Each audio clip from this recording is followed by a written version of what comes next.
¿Qué tal, amigos? Bienvenidos a otro programa más de Dilo al Mundo, aquí desde los estudios centrales de Red Adevenir en Santa Cruz de la Sierra, Bolivia. Estamos emitiendo este estudio del libro de Apocalipsis que se relaciona con toda la Biblia y que tiene un mensaje actual para nosotros. Estamos estudiando el mensaje de Jesús a la iglesia de Sardis. Antes de introducirnos en el tema, no podemos dejar de tener una mirada de la situación actual en que nuestro mundo se encuentra. Estamos dolidos y nos condolemos por el sufrimiento de esta humanidad que está dejando a su Hacedor, esta humanidad que ha rechazado el espíritu de vida que viene desde nuestro Dios, el espíritu de santidad que acompaña a la palabra de Dios, al libro de amor que Dios nos dejó para saber dónde estamos parados y cómo debemos actuar en nuestra vida.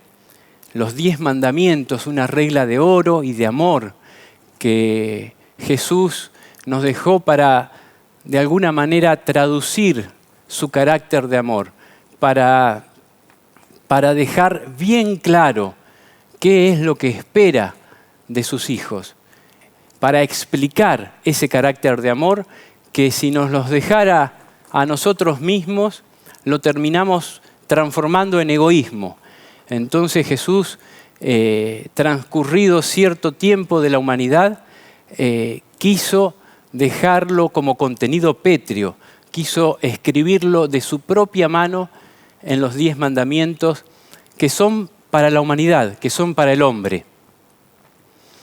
Y nuestra humanidad, ya en sus leyes, en sus actos solemnes, en sus actos legislativos donde se encuentra representada por el voto, digamos, democrático, está rechazando a Dios, está oponiéndose, leyes humanas oponiéndose a la ley de Dios.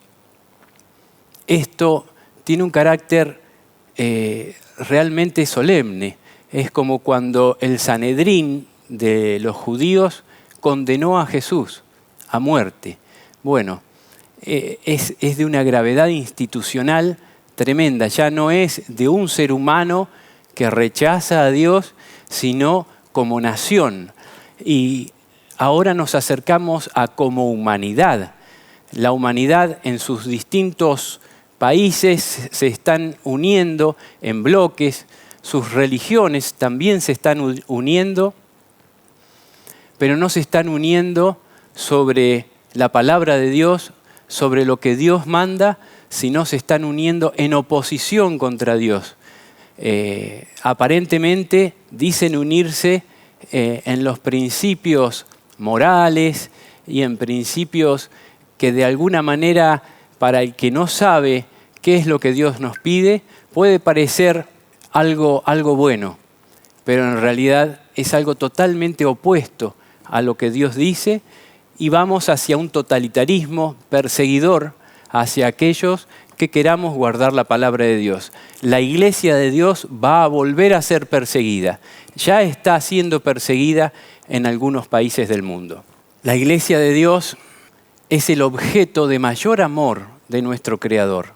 La iglesia de Dios está compuesta por todos los que queremos seguir a Dios a pesar de nuestro carácter pecaminoso, a pesar de todo lo que nos hace falta para realmente reflejar el carácter de Dios como Él quiere.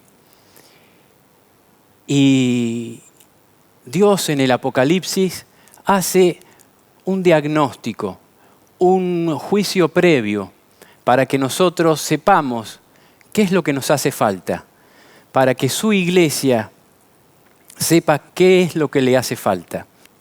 Allí se ven a las 3 personas de la divinidad trabajando para que este mensaje nos llegue de la manera más nítida y certera, directamente a nuestra mente y a nuestro corazón. El Padre le da el mensaje al Hijo, el Hijo se lo da al ángel Gabriel, al principal ángel del cielo. Gabriel se lo da a Juan y Juan se lo manda a las iglesias, al dirigente, a los dirigentes de las iglesias. Y junto con el Espíritu Santo llega hasta nosotros, a nuestra mente y a nuestro corazón.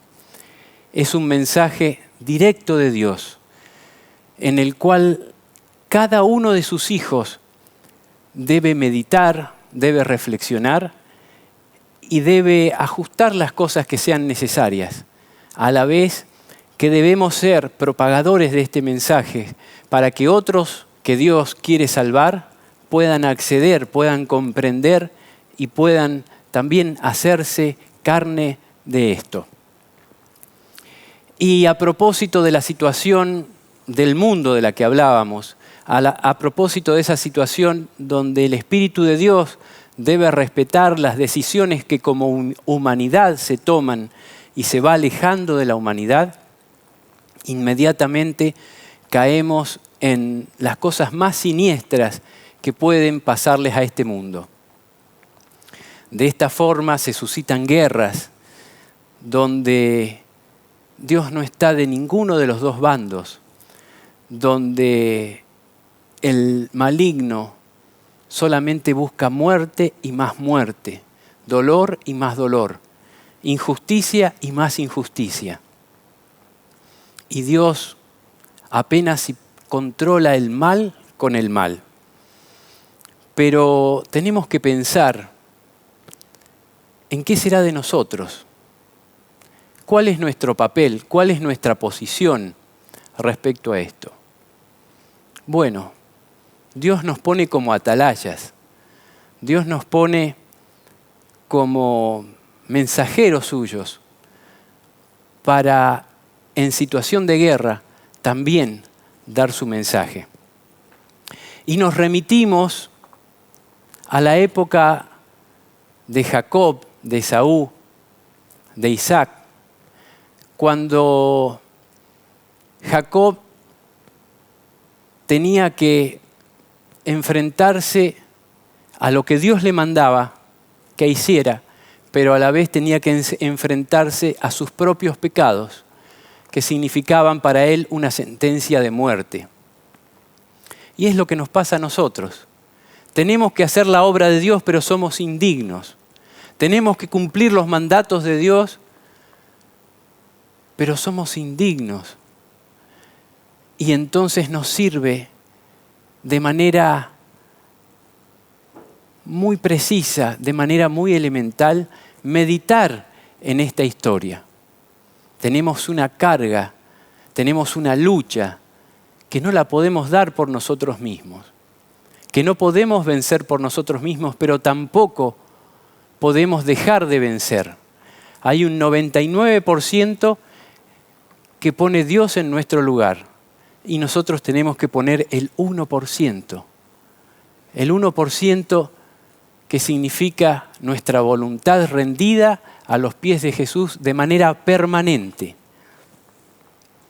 Y es difícil, porque para esto tenemos que velar, tenemos que estar agarrándonos de Dios de manera permanente. Y en el pasado hemos tenido una vida disipada, hemos dormido, y nos pasa que ahora nos acercamos a Dios y disfrutamos de esto, pero luego tendemos a volver a relajarnos. Y entonces ahí es cuando el maligno quiere acabar con nuestra vida. Quiere darnos un zarpazo, si pudiera, y matarnos. Entonces Dios nos pide que estemos atentos, que velemos. Vamos a meditar en la historia de Jacob. Dice Elena G. de White: en la noche angustiosa pasada a orillas del río Jaboc, cuando la muerte parecía inminente, Jacob había comprendido lo vano que es el auxilio humano, lo mal fundada que está toda confianza en el poder del hombre. Vio que su única ayuda había de venir de aquel contra quien había pecado tan gravemente. Desamparado e indigno, invocó la divina promesa de misericordia hacia el pecador arrepentido. Aquella promesa era su garantía de que Dios lo perdonaría y aceptaría. Los cielos y la tierra habrían de perecer antes de que aquella palabra faltara. Y esto fue lo que lo sostuvo durante aquella horrible lucha. La experiencia de Jacob durante aquella noche de lucha y angustia representa la prueba que habrá de soportar el pueblo de Dios inmediatamente antes de la segunda venida de Cristo. El profeta Jeremías, contemplando en santa visión nuestros días, dijo: Así ha dicho Jehová, hemos oído gritos de terror y espanto, no hay paz, y que se han puesto pálidos todos los rostros. ¡Ah! ¡Cuán grande es aquel día! Tanto que no hay otro semejante a él. Es un tiempo de angustia para Jacob, pero de ella será librado. Gracias a Dios tenemos estas promesas. Gracias a Dios tenemos estos ejemplos que nos marcan un camino. Y agarrados de la mano de Jesús, agarrados del Espíritu Santo que nos envía, podemos transitar el camino que es Jesús, el camino que es estar permanentemente a sus pies. En el estudio del libro de Apocalipsis, que ha escrito recientemente Noé y el cual estamos desarrollando a través de estos programas, vemos que Apocalipsis es un libro repleto de 7. 7 ángeles simbolizados por 7 estrellas, 7 espíritus simbolizados por 7 lámparas, 7 cuernos y 7 ojos. 7 montes donde se asienta la ramera, simbolizados por 7 cabezas de una bestia, y 7 reyes que gobiernan la bestia, simbolizados también por sus 7 cabezas. Además de esto, también contiene algunas series de 7, tales como 7 iglesias, simbolizadas por 7 candeleros que portan la luz de Dios, 7 sellos que simbolizan 7 eventos que se desatarán en el fin del mundo, 7 trompetas que representan 7 anuncios finales, 7 copas que contienen 7 maldiciones divinas que serán volcadas sobre la tierra, y 7 truenos que pronuncian 7 misterios divinos que no se escriben. El punto, dice Noé en su libro, es que no da lo mismo si estamos ante un 7 que es usado como símbolo de plenitud o ante un 7 que implica una serie de circunstancias que deben desarrollarse a lo largo del tiempo. Por ejemplo, los 7 ángeles representan la plenitud de los ángeles que ejecutan los designios de Dios. Sin embargo, las 7 iglesias, aunque también simbolizan la plenitud de la iglesia, implican un desarrollo a lo largo del tiempo, cosa que no ocurre en el caso anterior. De igual manera, veremos cómo las series de iglesias, sellos y trompetas se desarrollan de manera ordenada, en grupos de 4-3, donde en los primeros 4 elementos encontramos las causas que hacen madurar aquello de lo cual se trata la serie. Por ejemplo, en el caso de las iglesias, hemos estudiado cómo en las primeras 4 se describen las circunstancias que llevaron a que se encuentren en un estado de completa apostasía, y en los siguientes 3 elementos estudiamos lo que ocurrirá a consecuencia de dichas causas. Por esto, los últimos 3 elementos de estas series constituyen lo que podríamos llamar el desenlace de la historia. el cual se producirá en un contexto propio del tiempo del fin. Con estas atinadas conclusiones que Noé llega fruto del estudio y que realmente compartimos, ¿cuál es el mensaje de Dios para la iglesia de Sardis? Dice: escribe al ángel de la iglesia en Sardis, el que tiene los 7 espíritus de Dios y las 7 estrellas, dice estas cosas: yo conozco tus obras, que tienes nombre de que vives, pero estás muerto. Sé vigilante y refuerza las cosas que quedan y que están a punto de morir, porque no he hallado que tus obras hayan sido acabadas delante de Dios. Acuérdate pues de lo que has recibido y oído, guárdalo y arrepiéntete. Si no eres vigilante, vendré como ladrón. Nunca sabrás a qué hora vendré a ti. Sin embargo, tienes unas pocas personas en Sardis que no han manchado sus vestidos y que andarán conmigo en vestiduras blancas, porque son dignas. De esta manera, el que venza será vestido de vestidura blanca, y nunca borraré su nombre del libro de la vida, y confesaré su nombre delante de mi Padre y delante de sus ángeles. El que tiene oído, oiga lo que el Espíritu dice a las iglesias. Yo conozco tus obras, que tienes nombre de que vives, pero estás muerto. Yo conozco que tienes nombre de que eres cristiano, pero no vives el cristianismo. Yo conozco de que tienes nombre de que eres cristiano, pero no guardas mis mandamientos.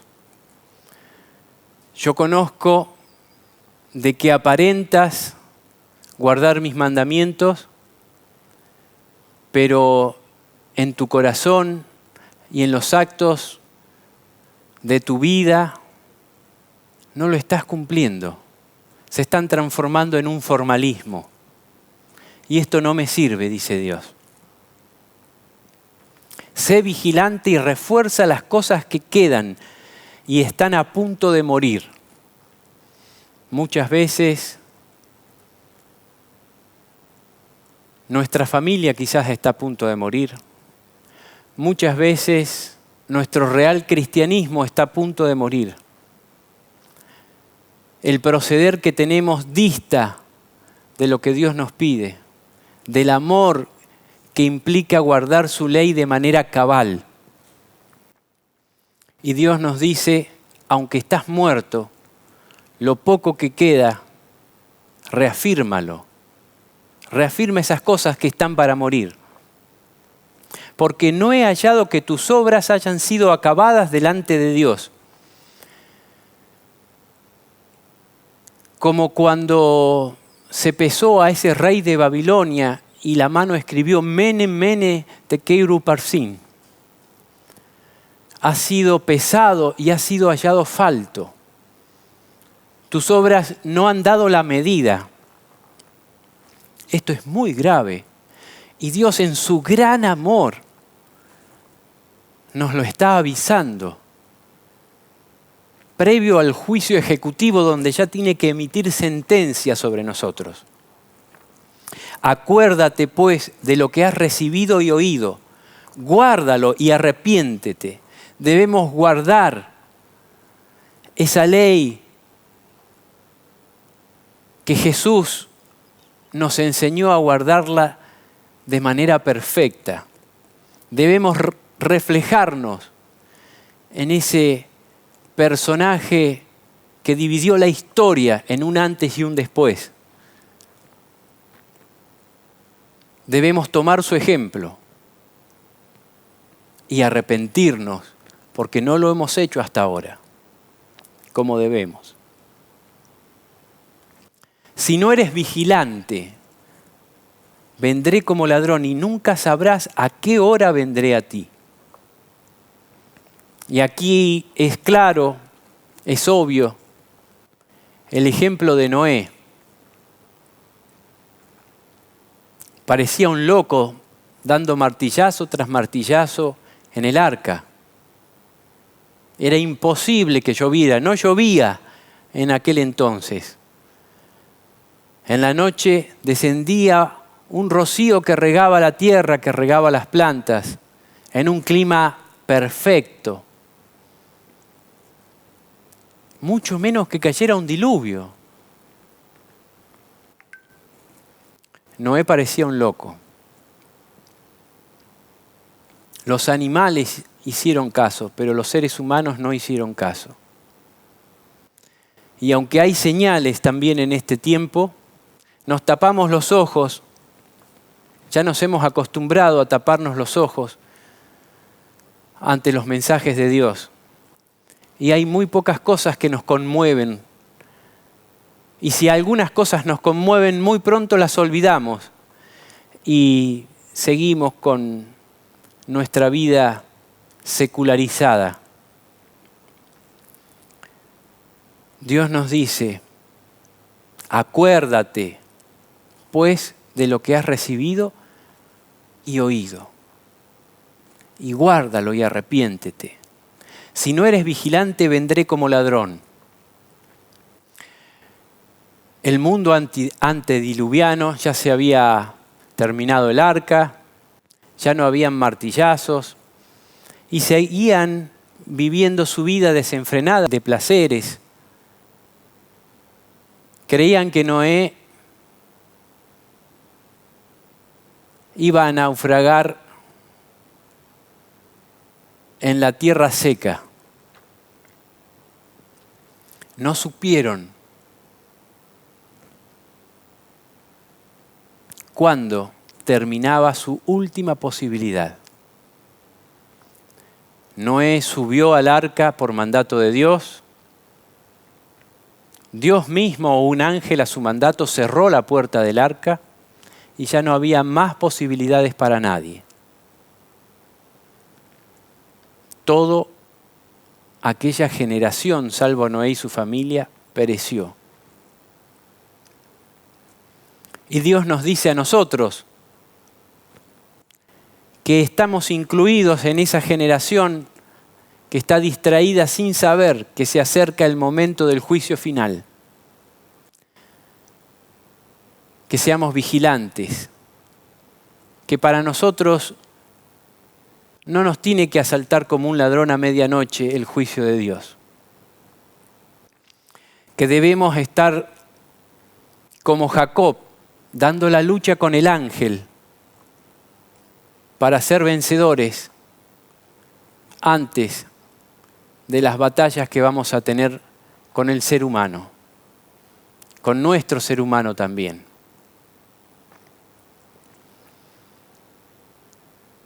Necesitamos apartarnos como se apartó Jacob, buscar a Dios y decir, no te dejaré hasta que no me bendigas.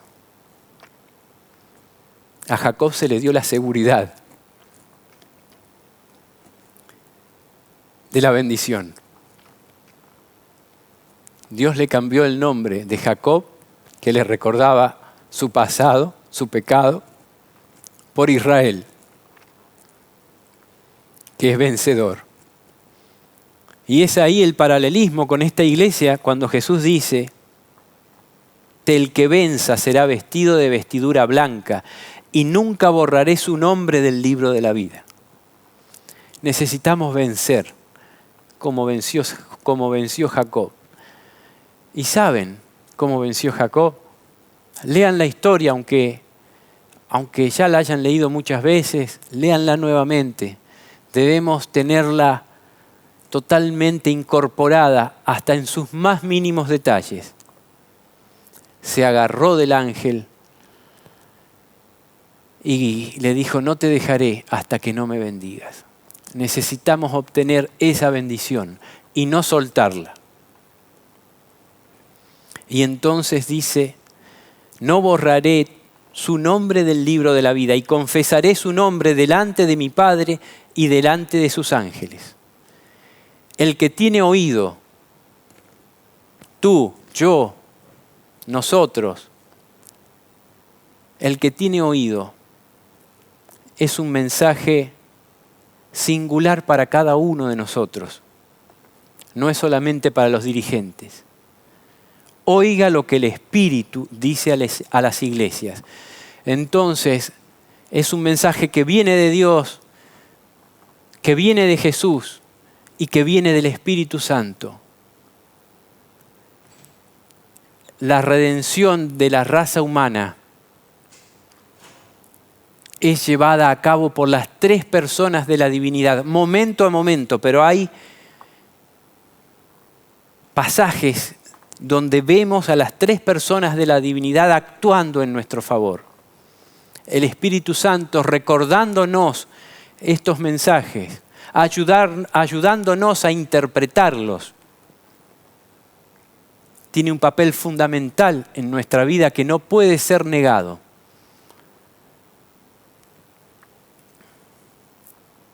En Santiago capítulo 1 dice: bienaventurado el hombre que soporta la tentación, porque cuando haya resistido la prueba recibirá la corona de la vida que Dios ha prometido a los que le aman. Sed hacedores de la palabra y no tan solamente oidores, engañándoos a vosotros mismos. Pero el que mira atentamente en la perfecta ley de la libertad y persevera en ella, no siendo oidor olvidadizo, sino hacedor de la obra, éste será bienaventurado en lo que hace. Si alguno se cree religioso entre vosotros, pero no refrena su lengua, acá me pega directamente a mí, que suelo ser boca de jarro. Si alguno se cree religioso entre vosotros, pero no refrena su lengua, sino que engaña su corazón, la religión del tal es vana. La religión pura y sin mancha delante de Dios el Padre es esta: visitar a los huérfanos y a las viudas en las tribulaciones y guardarse sin mancha del mundo. Repasemos. Bienaventurado el hombre que soporta la tentación, porque cuando haya resistido, recibirá la corona de la vida que Dios ha prometido a los que le aman. Sed hacedores de la palabra y no tan solo oidores.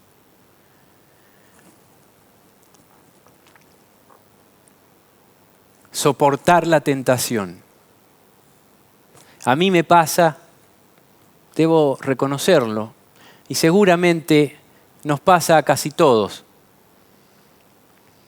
Tenemos un defecto de carácter que es como una rosca que está robada y cuando ajustamos la tuerca no pasa nada. Falla y falla, siempre falla en el mismo lugar. Necesitamos vencer esto en el nombre de Dios, que Él pueda retornear nuestra rosca robada. En el nombre de Dios, esto humanamente es muy difícil, pero no podemos desentendernos de esto. No te soltaré hasta que no me bendiga, Señor. ¿Y qué debemos hacer para superar estas cosas? Pero el que mira atentamente en la perfecta ley de la libertad y persevera en ella, no siendo oidor olvidadizo, sino hacedor de la obra, éste será bienaventurado en lo que hace. Hay dos cosas que tenemos que mirar. A Jesús vencedor, a Jesús sacrificado, a Jesús tentado en el desierto, a Jesús crucificado, a Jesús resucitando, a Jesús yendo al Padre y volviendo a sus discípulos. Y también debemos ver en la perfecta ley que Él nos ha dejado. No debemos sacar la vista de Jesús y de su ley. El mundo cristiano actual dice mirar a Jesús, pero ha abandonado su ley. Algunos engañados no la conocen y la reciben de otros tergiversada. Y otros la conocen, pero se los ha engañado diciéndole que hay una parte que ya no es válida, que era para los judíos. Mentira. los 10 mandamientos, Jesús dijo que pasaría el cielo y la tierra, pero ni una jota ni una tilde de la ley pasaría.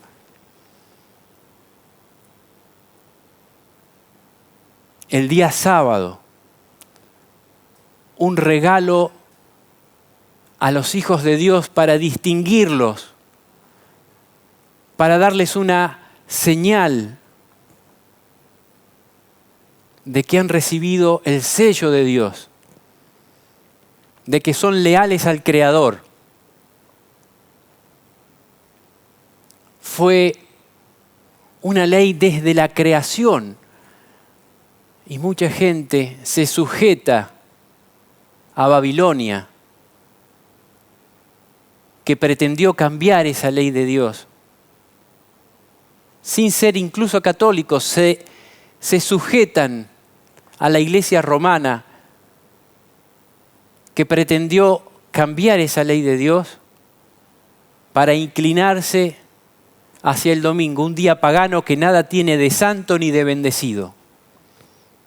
El sábado es un día santo, declarado santo y bendecido por Dios desde la creación del hombre, cuando todavía no había ningún judío.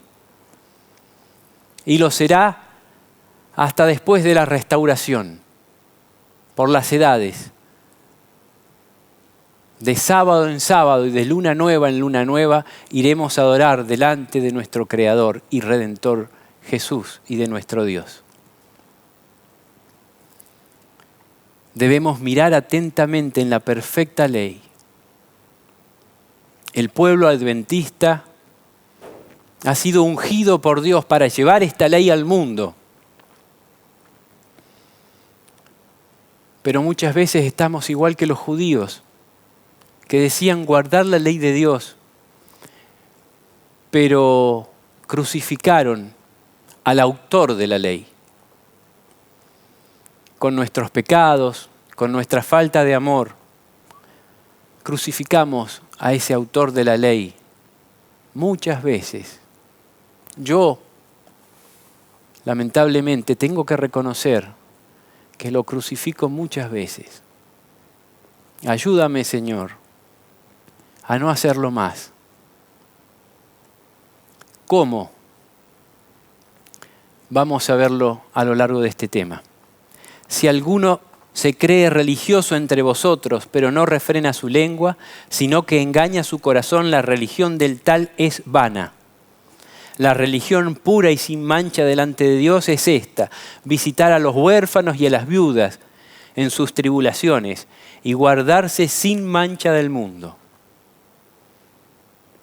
El hacer el bien, el ocuparnos en esta titánica tarea, porque hay huérfanos y viudas de la humanidad por todos lados. Y si nos dedicamos a esto, no vamos a dar abasto. No vamos a tener ni tiempo para pecar. Siguiendo con el libro Apocalipsis, el juicio de Dios, que está disponible para todos los seres humanos, por ahora en castellano, y ya se está traduciendo al inglés. Pueden entrar en www.diloalmundo.org y se puede descargar de manera gratuita. Y si alguno quiere comprarlo para tenerlo de manera física o de manera virtual, pero quiere colaborar con esto que es para reinvertir en la causa de Dios, lo puede hacer también a través de Amazon, en los países donde Amazon llega a un precio que no es para nada impagable, digamos. Por esto, la verdadera justificación por la fe implica y no deja de lado la acción purificadora del Espíritu Santo, quien limpia el pecado y transforma la vida de todos aquellos que se entregan a Cristo. En este sentido, Jesús, aquel que se presenta a esta iglesia como quien tiene e imparte la plenitud del Espíritu Santo, le dijo a Pedro: si no te lavare, no tendrás parte conmigo. Necesitamos ser lavados por Jesús. No es algo que depende de nosotros mismos, pero debemos aceptar ser lavados por Jesús. Debemos quedarnos a sus pies para no mancharnos nuevamente. Ahora, otro de los grandes problemas de la iglesia de nuestros días es que ha dejado de velar. Por esto Jesús nos dice a través de su mensaje a Sardis: sé vigilante y afirma las otras cosas que están para morir, porque no he hallado tus obras perfectas delante de Dios. Acuérdate, pues, de lo que has recibido y oído, y guárdalo, y arrepiéntete, pues si no velas, vendré sobre ti como ladrón, y no sabrás a qué hora vendré sobre ti. Y esta es justamente la evidencia que nos indica que esta iglesia se corresponde con aquella que habitaría en la tierra en el tiempo que precedería al inminente regreso de nuestro Señor, dado que el mismo Jesús, en su sermón escatológico sobre las señales que anunciarían el fin del mundo, dijo: mirad también por vosotros mismos, que vuestros corazones no se carguen de glotonería y embriaguez y de los afanes de esta vida, y venga de repente sobre vosotros aquel día. Porque como un ladrón vendrá sobre todos los que habitan sobre la faz de toda la tierra. Velad pues en todo tiempo, orando que seáis tenidos por dignos de escapar de todas estas cosas que vendrán y de estar en pie delante del Hijo del Hombre. Prácticamente no merece comentarios, está realmente súper claro. Pero debemos ser conscientes. No nos gusta velar. No nos gusta ser vigilantes. Es más fácil prender el televisor y admirarnos de las noticias, todo el día de las mismas noticias, que realmente sacuden este mundo, pero que no nos alimentan de vida eterna. No podemos estar desinformados. Tenemos que saber qué pasa en el mundo en que habitamos. Pero el maligno es hábil. Se hacen programas periodísticos, de opinión, se invita a los actores de las distintas realidades, se va a los focos de conflicto, se abordan los problemas y muchas veces uno queda atrapado en análisis sin fin, en la política sucia y corrupta que envuelve a nuestros países, que envuelve a este mundo. Tenemos que tener un equilibrio que es muy delgado, tenemos que ser vigilantes. Porque si no, imperceptiblemente cuando queremos acordar, en vez de estar concentrados en Jesús y en su ley, estamos distraídos.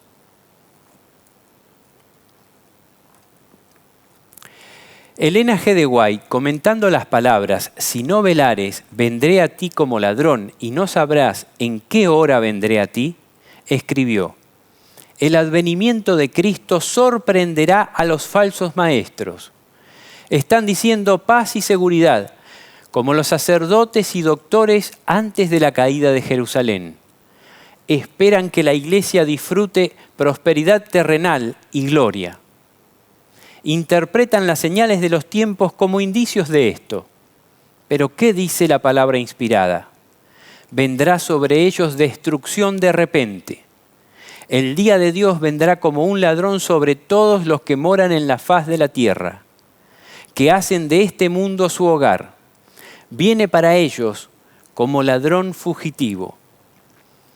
Y no podemos dejar de recordar las palabras de Benjamín Netanyahu cuando decía que estaba a punto de celebrar un acuerdo, un tratado de paz con Arabia Saudita y que esto representaría las puertas a un periodo de paz que traería a otros países a plegarse a este convenio de paz que estaban frente a una primavera de paz, como muchas veces se suele llamar.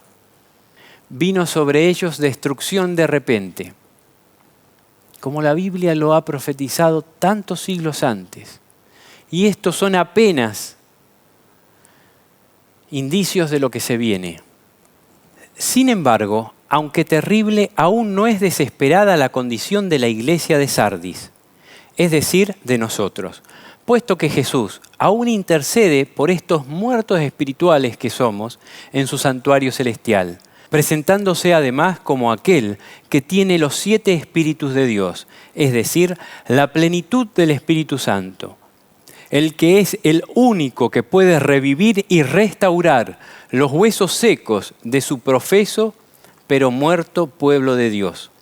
El profeta Ezequiel, anunciando esta obra de Dios, escribió: «La mano de Jehová vino sobre mí, y me llevó en el espíritu de Jehová, y me puso en medio de un valle que estaba lleno de huesos, y me hizo pasar cerca de ellos por todo en derredor.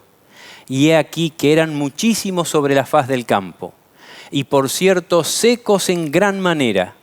Y me dijo: Hijo de hombre, ¿vivirán estos huesos? Y dije: Señor Jehová, tú lo sabes. Me dijo entonces: profetiza sobre estos huesos y diles: huesos secos, oíd palabra de Jehová.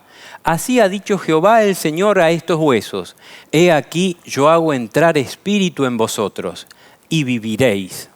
Y pondré tendones sobre vosotros, y haré subir sobre vosotros carne, y os cubriré de piel, y pondré en vosotros espíritu, y viviréis, y sabréis que yo soy Jehová.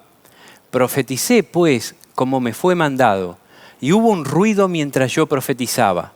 Y he aquí un temblor, y los huesos se juntaron cada hueso con su hueso. Y miré, y he aquí tendones sobre ellos, y la carne subió, y la piel cubrió por encima de ellos, pero no había en ellos espíritu.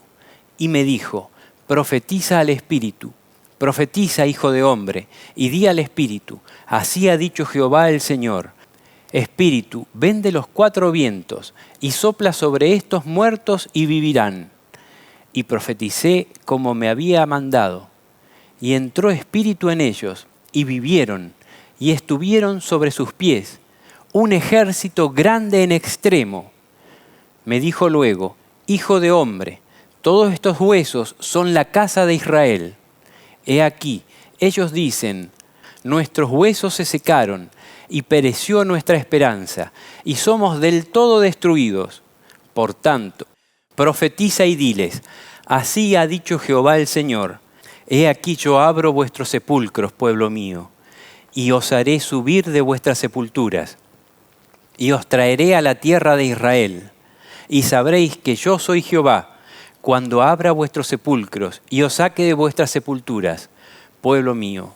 Y pondré mi espíritu en vosotros, y viviréis, y os haré reposar sobre vuestra tierra, y sabréis que yo Jehová hablé, y lo hice, dice Jehová.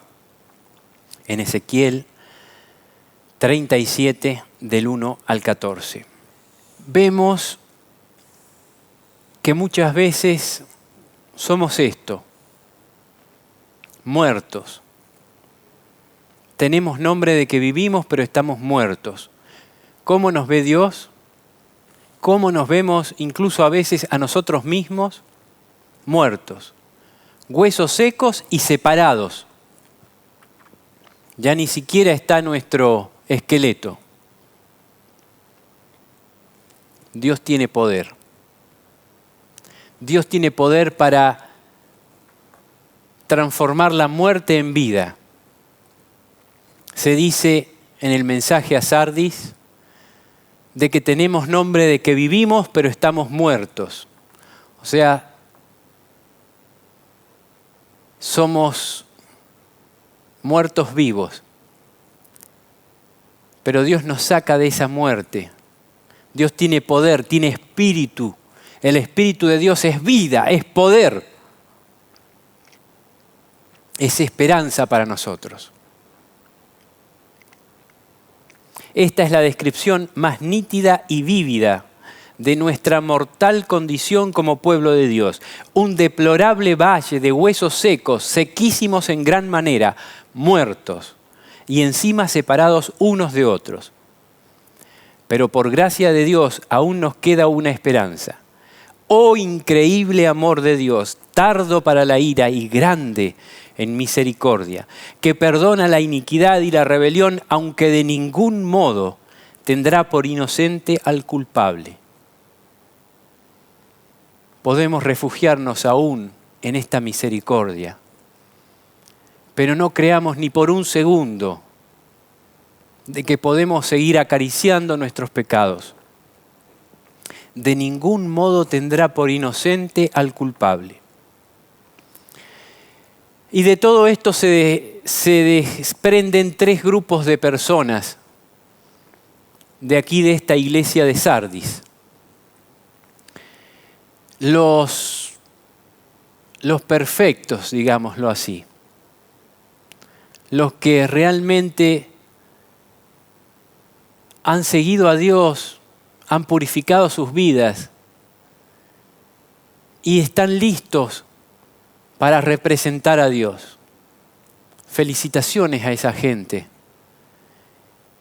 Que Dios los pueda sacar del polvo de la tierra, que muchas veces no sabemos dónde están, pero están. No han doblado sus rodillas ante Baal. Los que no han manchado sus vestiduras, por lo cual andarán conmigo en vestiduras blancas, porque son dignos. Aquí podemos ubicar a los 144.000.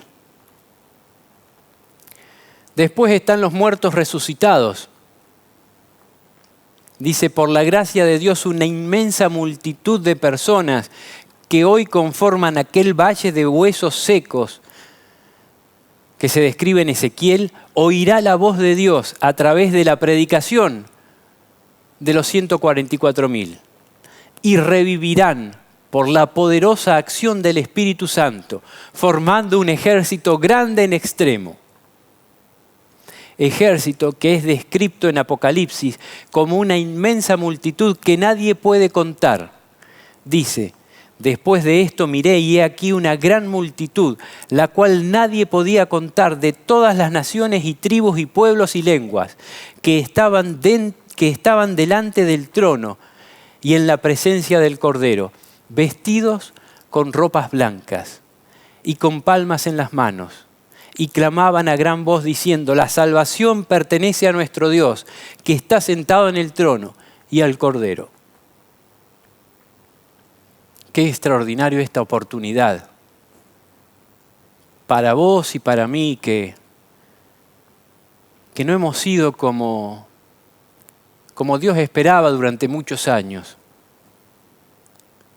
Queda en Dios si seremos de los 144.000 o seremos de esta multitud.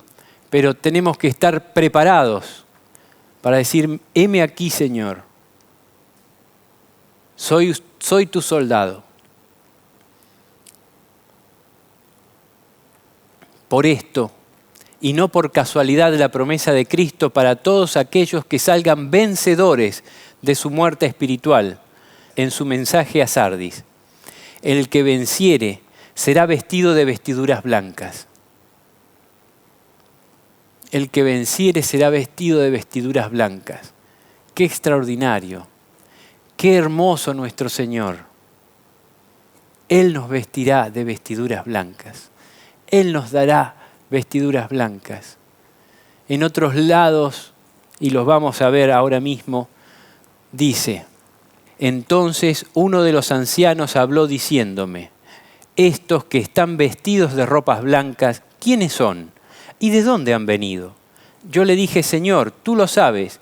Y él me dijo, estos son los que han salido de la gran tribulación y han lavado sus ropas y las han emblanquecido en la sangre del Cordero.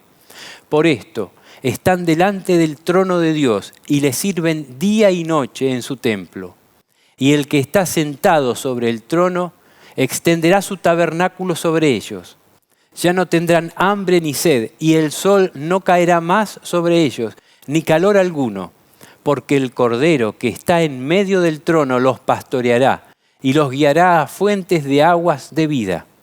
Y Dios enjugará toda lágrima de los ojos de ellos. Yo creo que estamos en una transición entre los 144.000 y estos, porque estos salen de la gran tribulación. O sea que quizás Dios nos está llamando a ser de los 144.000. Tenemos que aprovechar este tiempo para formar parte de ese ejército que va a salir como estrellas en la noche más oscura de este mundo, a llamar a la gente, a dar el testimonio de lo que Dios ha hecho en nuestra vida. Y es aquí donde también tengo que ser positivo. Cuando tenemos que ser positivos porque hemos visto que Dios ha trabajado en nuestra vida.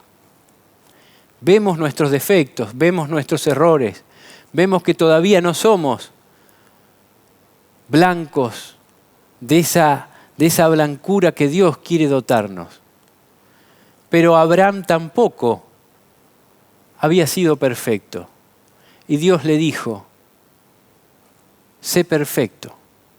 Pero antes de decirle sé perfecto, le dijo, aquí estoy yo, el Todopoderoso, anda delante de mí y sé perfecto. Es una orden de Dios. Y Dios cuando nos ordena algo, nos da el poder para cumplirlo. Y esto es algo hermoso. Dios se propone hacer con nosotros, pasar un umbral que como seres humanos no podemos pasar. Ese umbral de la corrupción a la santidad, del ser, como decía Isaías, Jeremías, tener una boca sucia y habitar en medio de pueblo sucio, de ser sucios, a que Dios tome un carbón encendido. Si a ese servidor se lo tuvo que poner en su boca, a mí me lo tiene que poner en todo el cuerpo. Y pasemos a ese umbral de santidad que Dios nos pide. Si Abraham pudo representar a Dios el Padre, con su hijo Isaac representando a Jesús, nosotros también podemos. Es solemne esto, me emociona. Pero es el llamado que tenemos. Y por último están los muertos condenados a morir. Todos aquellos que estando muertos en sus delitos y pecados desprecien el tierno llamado de Dios al arrepentimiento, aún en medio de las tribulaciones de los últimos días, serán contados como injustos y condenados a sufrir la ira de Dios. Dice la Biblia, el que venciere heredará todas las cosas, y yo seré su Dios, y él será mi hijo. Pero los cobardes, los incrédulos, los abominables y homicidas, los fornicarios y hechiceros, los idólatras y todos los mentirosos tendrán su parte en el lago que arde con fuego y azufre, que es la muerte segunda. Y como si faltara algo, Elena G. de White agrega una perlita que debemos tener en cuenta. El yo es difícil de vencer. No es fácil someter al Espíritu de Cristo la depravación humana en cada una de sus formas. Pero todos debieran sentirse impresionados con el hecho de que a menos que se obtenga esta victoria por medio de Cristo, no hay esperanza para ellos. La victoria puede ser obtenida porque nada es imposible para Dios. Por medio de su gracia auxiliadora, todo mal carácter, toda depravación humana pueden ser vencidos. Podéis ser vencedores si estáis dispuestos a emprender la tarea decididamente en el nombre de Cristo. Que nadie diga, no puedo remediar mis defectos de carácter, porque si alguien llega a esa conclusión, ciertamente no alcanzará la vida eterna. La imposibilidad resiste en su propia voluntad.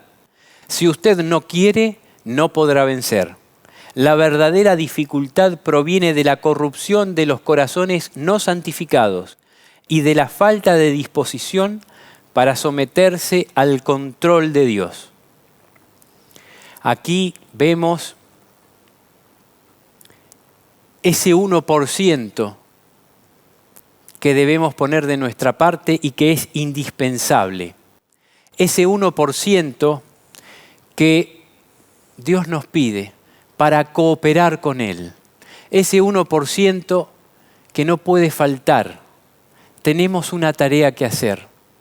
Tenemos que ser obedientes, tenemos que velar, tenemos que mirar la santa ley de Dios y mirar a Jesús, que nos da poder para vencer. De esta manera, como Abraham, pasaremos ese umbral que es imposible hacerlo solo como seres humanos. Al que venciere, dice Jesús, que confesará ante su Padre y ante sus santos ángeles y ante los escogidos.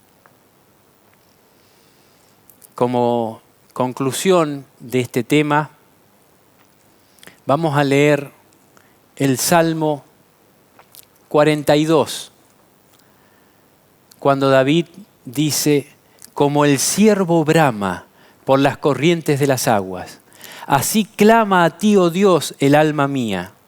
Mi alma tiene sed de Dios, del Dios vivo. ¿Cuándo vendré y me presentaré delante de Dios? Esa debe ser nuestra posición. Y cuando leo estos 2 versículos de Salmo 42, me acuerdo de mi padre. Lo ha dejado como legado.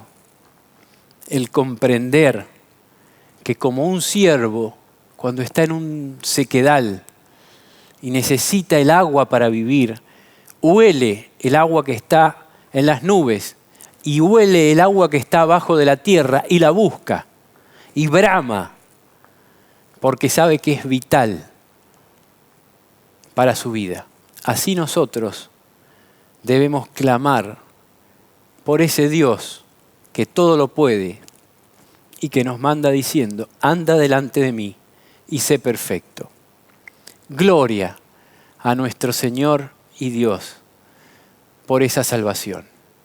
Amén.